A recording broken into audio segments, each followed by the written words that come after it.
Hello दोस्तों, स्वागत है आप सभी का मेरे यूट्यूब चैनल पर जिसका नाम है टेक्निकल स्टडी फैक्ट।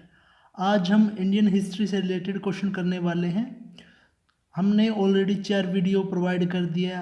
अगर आपने वो वीडियोस नहीं देखी तो चैनल के डिस्क्रिप्शन में या फिर वीडियोस के ऑप्शन में जाकर आप मेरी वो वीडियोस देख सकते हैं। अगर आपने अभी तक चैनल को सब्सक्राइब नहीं किया तो प्लीज़ चैनल को सब्सक्राइब करें, बेल आइकन को दबाएं ताकि आपको हर अपडेट मिलता रहे। तो चलिए स्टार्ट करते हैं। हमारा 101वां प्रश्न है आप सभी के सामने। निम्नलिखित दिल्ली के सुल्तानों में से किसने उत्तर भारत के कई शहरों की स्थापना की? तो हमें ये बताना है जो दिल्ली के सुल्तान रहे हैं तो उनमें से किसने उत्तर भारत के कई शहरों की स्थापना की थी।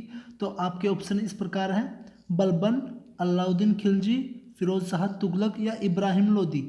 तो इसका जो करेक्ट आंसर है वो हो जाएगा फिरोज शाह तुगलक।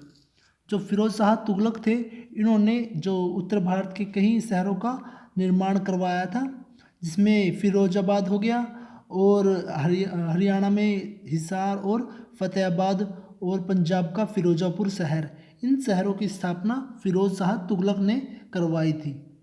तो चलते हम अपने अगले प्रश्न की तरफ। हमारा 102वां क्वेश्चन है: कुवैत उल मस्जिद में स्थित लोह स्तंभ किस शहर में है? जो कुवैत उल मस्जिद है वो उसका जो लोहा स्तंभ है वो किस शहर में है? तो ऑप्शन इस प्रकार है: मैसूर, दिल्ली, हैदराबाद या कोलकाता। तो इसका करेक्ट आंसर है दिल्ली।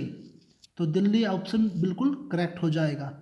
अगर आप अपना टेस्ट लेना चाहते हैं तो वीडियोस को पॉज कर करके देखते रहिए, ताकि आपको अगर किसी क्वेश्चन का आंसर पता है तो चैनल के कमेंट बॉक्स में तो कमेंट छोड़ते रहें, कमेंट देते रहें। तो अगर आपको पता चल जाएगा कि आपको कितने क्वेश्चन आते हैं कितने नहीं आते। तो चलते हम अपने नेक्स्ट क्वेश्चन की तरफ। हमारा नेक्स्ट क्वेश्चन है: बहमानी साम्राज्य का संस्थापक कौन था? जो बहमानी साम्राज्य है उसका संस्थापक कौन था? तो 4 ऑप्शन इस प्रकार हैं: हसन गंगू, फिरोज शाह, महमूद गवां या अशरफ खान। तो इसका करेक्ट आंसर हो जाएगा हसन गंगू।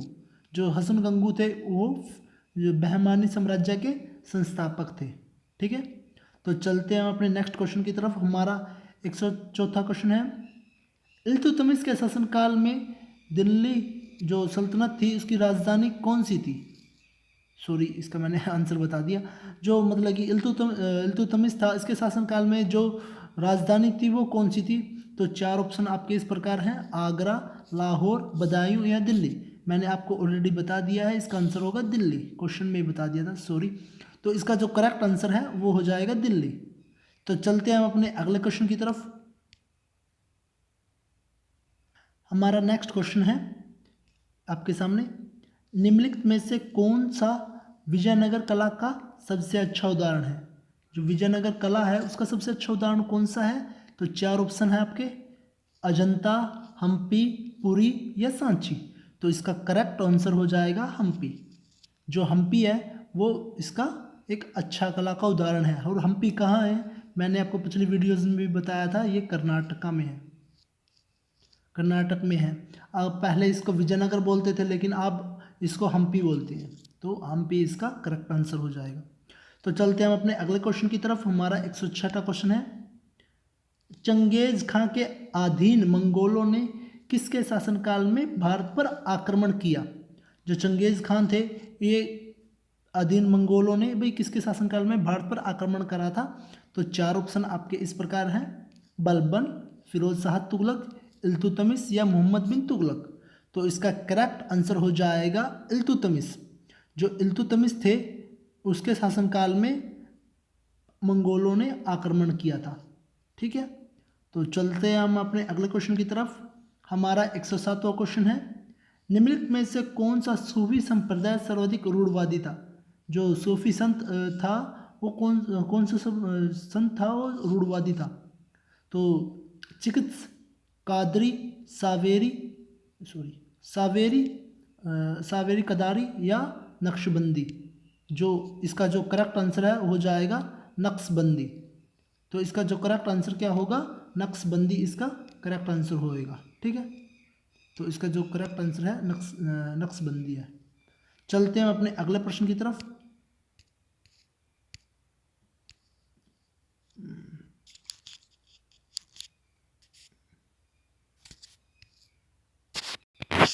सॉरी,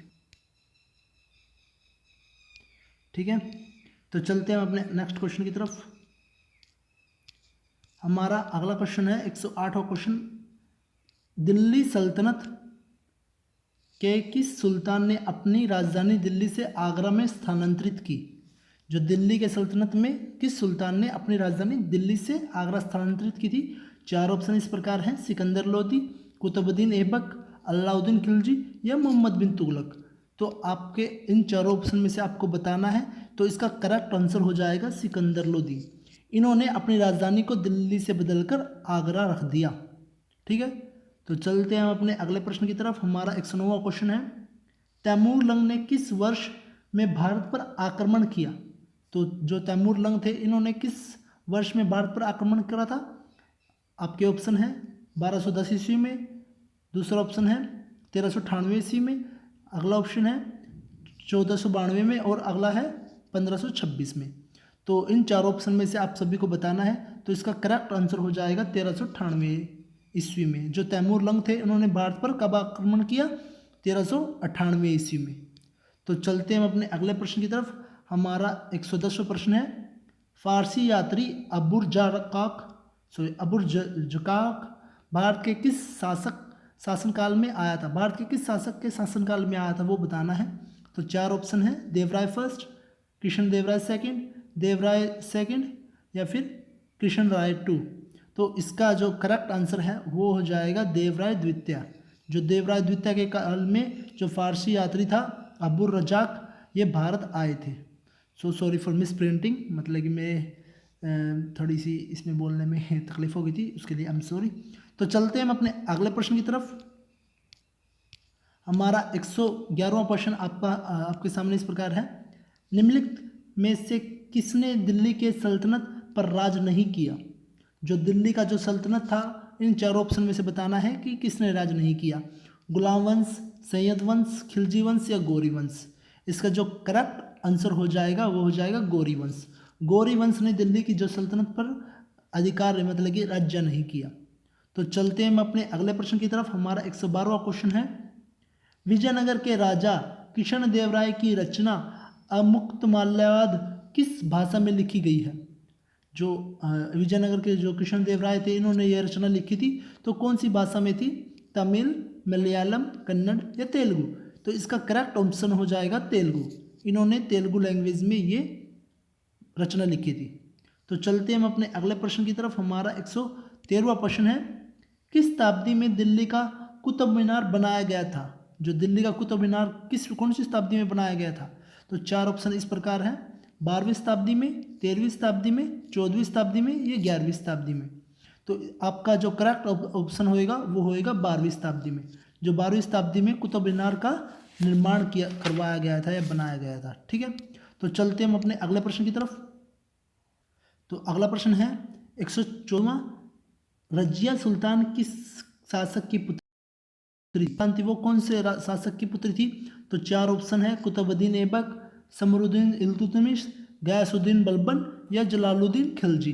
तो चारों ऑप्शन में से जो करेक्ट आंसर हो जाएगा वो हो जाएगा इल्तुतमिश। शमसुद्दीन इल्तुतमिश की पुत्री थी, जो पहली और अंतिम शासिका बनी जो दिल्ली पर राज किया। ये भी याद रखना है। तो अगला क्वेश्चन है आप सभी के सामने 115वां, निम्नलिखित शासकों में से अपने शासनकाल की अवधि के अनुसार सही क्रम में व्यवस्थित करें। तो ये चार ऑप्शन बताए गए हैं, तो इनको एक प्रकार से उसमें रखना है। इन चार ऑप्शन में से कौन सा शासक पहले आया और कौन सा शासक बाद में आया। तो सबसे पहले आया कुतुबुद्दीन ऐबक। कुतुबुद्दीन ऐबक ने मतलब कि जो गुलाम वंश की स्थापना की थी। फिर आया उसके बाद आया इल्तुतमिश। ठीक है, तो इल्तुतमिश के बाद आया गयासुद्दीन बलबन, फिर आया रजिया सुल्तान। तो चार ऑप्शन आपके ये बिल्कुल करेक्ट हो जाएगा। तो इसका जो ऑप्शन है फोर्थ वाला ऑप्शन बिल्कुल करेक्ट हो जाएगा। ठीक है, तो इसका मैं शासनकाल भी आपको आप सभी को बता देता हूँ। इसका शासनकाल था कुतुबुद्दीन ऐबक का 1206 से 1200 11 तक, ठीक है। तो इल्तुतमिश का जो शासनकाल था 1211 से लेके 1228 तक, ठीक है, 1228 तक था। और गयासुद्दीन बलबन था इसका जो शासनकाल था। उसके बाद इसके बाद रजिया सुल्तान आई थी। रजिया सुल्तान का जो शासनकाल था 1236 से लेके 1240 तक, ठीक है। और गयासुद्दीन बलबन का था वो 1266 से लेके और 1286 तक, ठीक है। तो इसका जो करेक्ट ऑप्शन है वो हो जाएगा फर्स्ट वाला। फर्स्ट भी नहीं होएगा ये, इसके ऑप्शन ही गलत है, ठीक है। तो इसका जो ऑप्शन हो जाएगा, पहले आएगा कुतुबुद्दीन ऐबक, फिर आएगा इल्तुतमिश, फिर गयासुद्दीन बलबन, नहीं रजिया सुल्तान, फोर्थ ऑप्शन ही सही है इसका, फोर्थ ऑप्शन ये बिल्कुल करेक्ट है। मैंने देखा नहीं क्योंकि यहाँ पर ये रखा था ना, हमारा जो मार्कर है वो रखा था, तो आपका फोर्थ ऑप्शन बिल्कुल करेक्ट हो जाएगा, तो इसका फर्स्ट, फिर आएगा थर्ड, फिर आएगा फोर्थ, फिर आएगा सेकंड, सबसे लास्ट में सेकंड ही आएगा, तो फोर्थ ऑप्शन बिल्कुल करेक्ट हो जाएगा, ठीक है। मिस प्रिंटिंग के लिए सॉरी। तो चलते हैं हम अपने अगले प्रश्न की तरफ।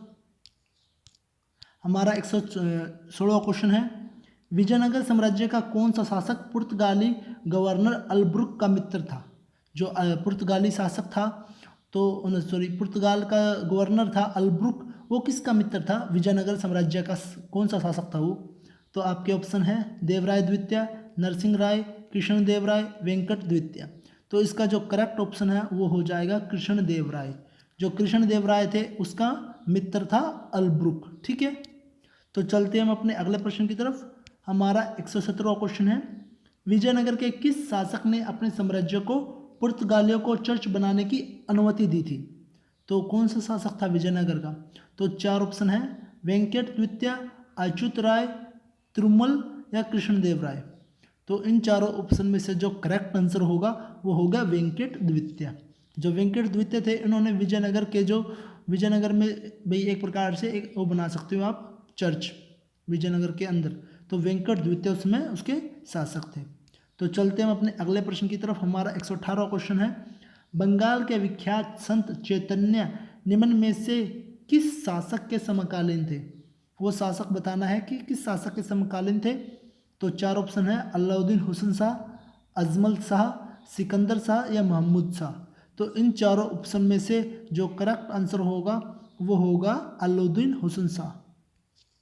इसके बारे में थोड़ा मैं बता भी देता हूँ। चैतन्य महाप्रभु जो बंगाल में शाही राजवंश के संस्थापक अलाउद्दीन हुसैन शाह के समकालीन थे।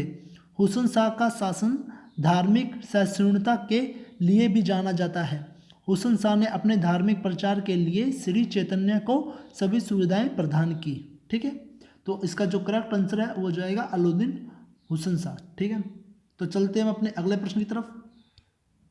तो हमारा अगला क्वेश्चन है 119वां, तैमूर किसके शासनकाल में भारत पर आक्रमण किया था? जो तैमूर ने किसके शासनकाल में भारत पर आक्रमण किया था वो बताना है आप सभी को। तो इसका जो करेक्ट ऑप्शन है वो हो जाएगा, पहले इसके ऑप्शन सुन लो, अलाउद्दीन खिलजी, हेलो लोदी, फिरोज तुगलक या नजरुद्दीन मोहम्मद शाह। तो इसका जो करेक्ट ऑप्शन है वो हो जाएगा नजरुद्दीन मोहम्मद शाह। जो नजरुद्दीन मोहम्मद शाह थे वो तैमूर के शासनकाल में भारत पर आक्रमण किया था। तो 119 का फोर्थ आंसर बिल्कुल करेक्ट हो जाएगा। तो चलते हैं हम अपने अगले प्रश्न की तरफ। हमारा 120वां क्वेश्चन है, चित्तौड़गढ़ किला कहाँ पर है? ये तो सभी को पता होगा, तो चार ऑप्शन भी सुन लो, राजस्थान, बिहार, उत्तर प्रदेश या गुजरात। जो राजस्थान के हैं उन लोगों को तो पता ही होगा, नहीं वैसे आम सा क्वेश्चन है फिर भी, जो राजस्थान में स्थित है, ठीक है। चित्तौड़गढ़ का किला कहाँ है? राजस्थान में। तो चलते हैं हम अपने अगले क्वेश्चन की तरफ। हमारा 121वां क्वेश्चन है, अमरोहा के युद्ध 1305 में दिल्ली सल्तनत को किसके ऊपर विजय प्राप्त हुई? जो अमरोहा का युद्ध 1305 में हुआ था वो किसके ऊपर विजय प्राप्त करी थी? तो पहला ऑप्शन है ईस्ट इंडिया कंपनी। तो ईस्ट इंडिया कंपनी तो बिल्कुल नहीं हो सकता क्योंकि उस समय पर ईस्ट इंडिया कंपनी नहीं आई थी। तो बीजापुर सल्तनत, मंगोल सेना या पुर्तगाली साम्राज्य। तो इसका जो करेक्ट ऑप्शन है वो हो जाएगा मंगोल सेना।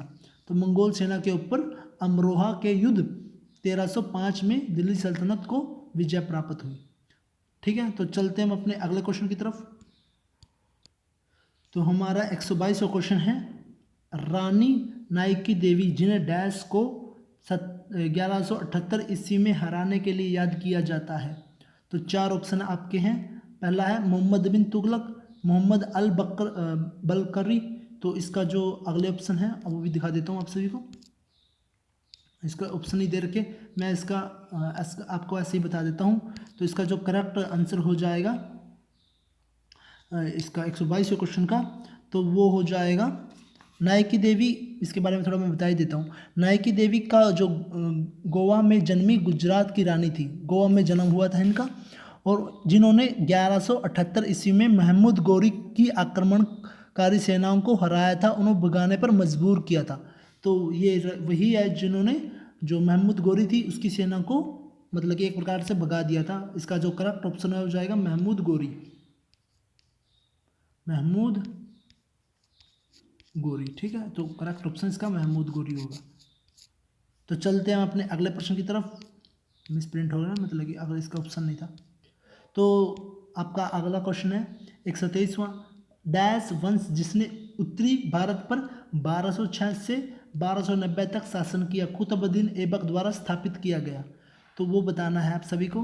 तो आपके ऑप्शन इस प्रकार है, लोदी, तुगलक, खिलजी या गुलाम। तो इसका जो करेक्ट ऑप्शन है वो हो जाएगा आप सभी का फोर्थ, गुलाम। जो गुलाम वंश थे उसने 1206 से 1290 तक शासन किया था। ये कुतुबुद्दीन ऐबक का मतलब कि एक प्रकार से वंश है, तो गुलाम वंश। ठीक है, तो इसका गुलाम वंश के जो शासक थे कुतुबुद्दीन ऐबक। तो चलते हैं अपने अगले प्रश्न की तरफ। हमारा 124वां क्वेश्चन है, कल्याण ने डैश पुस्तक 12वीं शताब्दी में लिखी जिसने कश्मीर के शासकों का कालक्रम है। कश्मीर के जो शासक थे उनका कालक्रम किसमें बताया गया है। चार ऑप्शन दे रखे हैं आपके, तारीख फिरोज शाही, नूपुर सिप्परी, रजत रंगणी या पद्मावत। तो इसका जो करेक्ट ऑप्शन है वो हो जाएगा रजत रंगणी।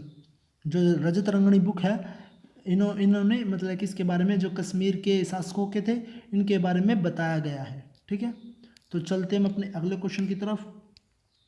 हमारा 125वां क्वेश्चन है, 1026 ईस्वी में प्रसिद्ध सोमनाथ मंदिर पर हमला और लूटपाट किसने किया। तो चार ऑप्शन है, महमूद गौरी, महमूद गजनवी, नादिर शाह या चंगेज खां। तो इसका जो करेक्ट ऑप्शन है वो हो जाएगा महमूद गजनवी। इन्होंने भारत पर 17 बार आक्रमण किए थे। तो इसमें सबसे मेन कौन सा था, सोमनाथ मंदिर का आक्रमण। ठीक है, तो चलते हैं हम अपने अगले क्वेश्चन की तरफ। हमारा 126वां क्वेश्चन है, पहला मुस्लिम शासक कौन था जिसने साम्राज्य भारत के सुदूर दक्षिण सहित लगभग संपूर्ण भारत में फैला था, जो दक्षिण के अंदर भी फैल गया था। तो वो कौन सा शासक, क्या नाम था उसका। चार ऑप्शन है, अलाउद्दीन खिलजी, जलालुद्दीन खिलजी, गयासुद्दीन बलबन या फिरोज शाह तुगलक। तो इनमें से आप सभी को बताना है। तो इसका जो करेक्ट ऑप्शन हो जाएगा अलाउद्दीन खिलजी।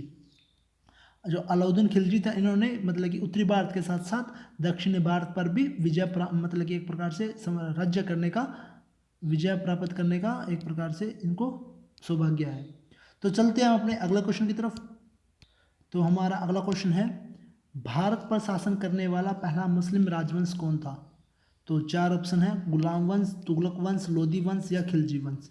तो इसका जो करेक्ट ऑप्शन है वो हो जाएगा गुलाम वंश। ठीक है, तो चलते हैं हम अपने अगले क्वेश्चन की तरफ। हमारा लास्ट क्वेश्चन है। तो लास्ट क्वेश्चन है, निम्नलिखित में से मोहम्मद गौरी का गुलाम कौन था।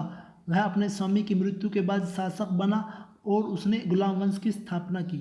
तो इसका जो करेक्ट ऑप्शन है, वैसे चार ऑप्शन दे रखे हैं, गयासुद्दीन बलबन, इल्तुतमिश, नादिर शाह महमूद या कुतुबुद्दीन ऐबक। तो इसका जो करेक्ट ऑप्शन है वो हो जाएगा कुतुबुद्दीन ऐबक।